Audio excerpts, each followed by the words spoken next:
Here with Ian Rapoport of the NFL Network. You broke the Myles Garrett story today. Now, I'm not going to ask what you've heard, but if you were to pick a dream spot for Myles Garrett to end up, where do you think he'd land?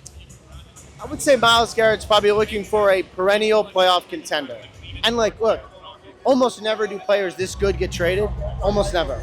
So if the Browns decide to trade him, which we have received no indication that they would, he's really going to have his choice. And I mean, think of the perennial really good teams, right? Like, it's all the teams that are in the playoffs every year.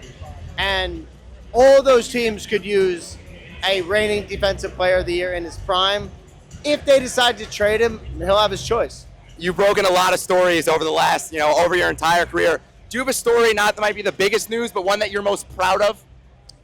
I would say to me, when it sounds weird because it was a firing, but when Lovie Smith got fired from the Bears, it was like 12 years ago by now, and it was probably the first really big one that I broke, and it was probably the first indication, I'm like, all right, I think maybe I could do this. That one sticks out. When Gronk was getting traded from the Patriots to the Bucks, that was probably my favorite, just because it was so shocking and fun. Those are the ones I think about. And one very quick question. If there was a fantasy draft for sports media talent outside of yourself, of course, who do you think would go first overall? What are we looking for? We're looking for, athletic talent or just, talent on air? We'll go talent on air.